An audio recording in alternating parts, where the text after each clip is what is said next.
everyone. Welcome to your weekly tarot forecast for the week of May 18th, guys. Beautiful new moon in Gemini. We have that stellium. We have all those retrogrades. Oh, things are moving and shaking finally. Because I don't know about you, but this last week, it took every ounce of energy to focus on anything. So I'm super excited for it. Let's get these things moving and rolling. We're opening up. We're speaking out. It's going to be awesome. Now, this is for Virgo, Sun, Moon, or Rising. So check all three, particularly your Ascendant, your Rising sign. And if this is your first time watching me, I hope this serves you. If it does, please share, like, subscribe, guys. I really appreciate it. All right, Virgos. Let's take a deep breath in. Just ground it out. And let's get started.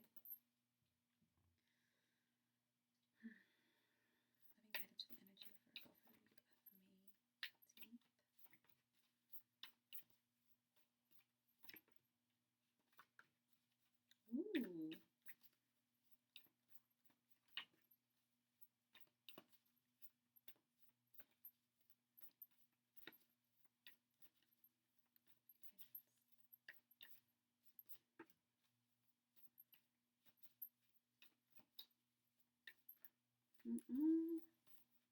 Okay. All right, guys. We have the Queen of Coins, the Empress, the Sun, the Lovers, the Ace of Cups. It's going to be a good week. Seven of Wands. Clarity cards, the Six of Swords, Five of Swords, and the King of Cups. Look at you, Virgo, what you've been into during this quarantine time. This is an incredible time of home, of love, of relationships. Starting out with the Queen of Coins and the Empress. This is about two different things. Virgo, a lot of your focus is going to be, number one, on financial stability and growth and expansion in the home. You might be finding that you're doing a lot of investments. Maybe you've saved up that money, so you're fixing that kitchen, or you're even buying that house, rebuilding something out. This is a time where you are being very thoughtful and smart with your money.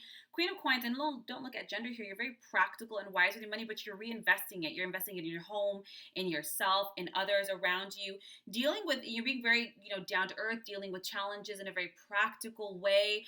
You're feeling grounded here, and I love it because you have the Empress on top of it. So there might even be some Virgos out there that are building out their home as in having children, expanding their families, or buying those homes. And I love the Empress as well because you guys are in this beauty. You're birthing new lifestyle, environments, creativity.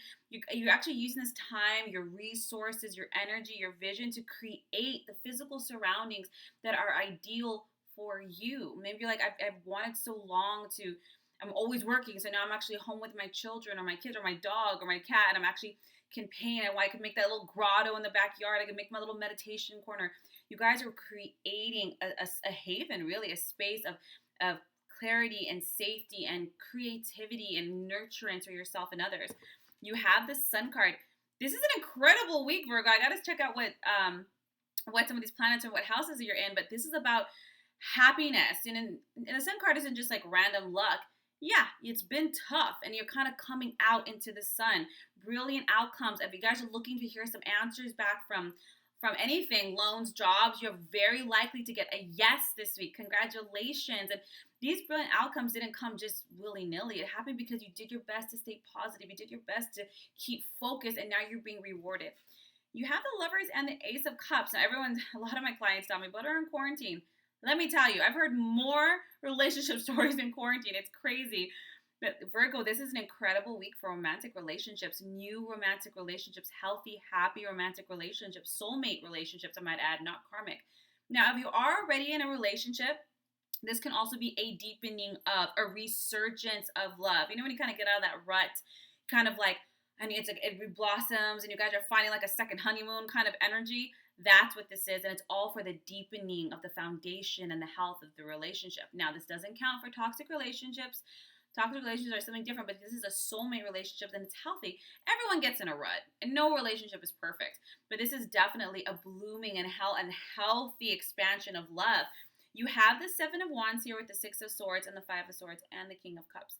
Now, when it comes to this relationship, Virgo, this is an opportunity, whatever relationship this is, whether it's a resurgence or a new romantic relationship, is an opportunity for you to start this out setting healthy boundaries. So when you have the Seven of Wands, it's about defending yourself. It's about being able to stand up for yourself, standing your ground. You've learned to choose your battles wisely. You know, it's not just everything and anything, or suppressing it all. You are entering this relationship in order to set a tone. Like, we have the same values and we're moving forward. But this is who I am. This is what I accept. This is what I don't accept. This is negotiable. This is non-negotiable. This is who I am. This is what I am. I'm loving and I'm willing to grow in these areas. And in this area, you have to have a little bit more respect. You're able to voice it, so you don't have those old cycles here, right? Six of Swords. This is really, things are looking up, guys. You might even be making a trip. And like I said, it is also the card of moving, so some new houses here. And when you have the Five of Swords, with these relationships, and as things are moving through this week, be very discerning with your choices, not just the choices between picking tiles or partners, but also your choice of words. Recognize, why did I say that? Where are my motives coming from? Because we learn the most in relationships. So you're going to notice some things coming up, and doing your best to think twice, speak once. You have the King of Cups. So this is, guys, trust yourself. Trust that what you're feeling is true. Trust that you're going to trust your intuition. If any things arise, you're going to come up with incredibly creative solutions. This is a beautiful, heartfelt, expansive week. I am so happy to see this, Virgo. Enjoy it, love it. Just don't think too far ahead. Don't future trip. Just enjoy the growth and the expansion, the creativity, and the love in this present moment. It's rooting for something a lot more long term. You might want to see where Saturn is currently retrograde in which house, because even though it does take for things a little longer to grow, it is long lasting and much more long lasting, but for like the long haul. You know, it's not just for right now. So don't trip too much about that. I hope this serves you. If you like a more in-depth tarot reading or a healing session, my links are down below. Otherwise, guys, have a beautiful week, and I will see you next week for next week's readings.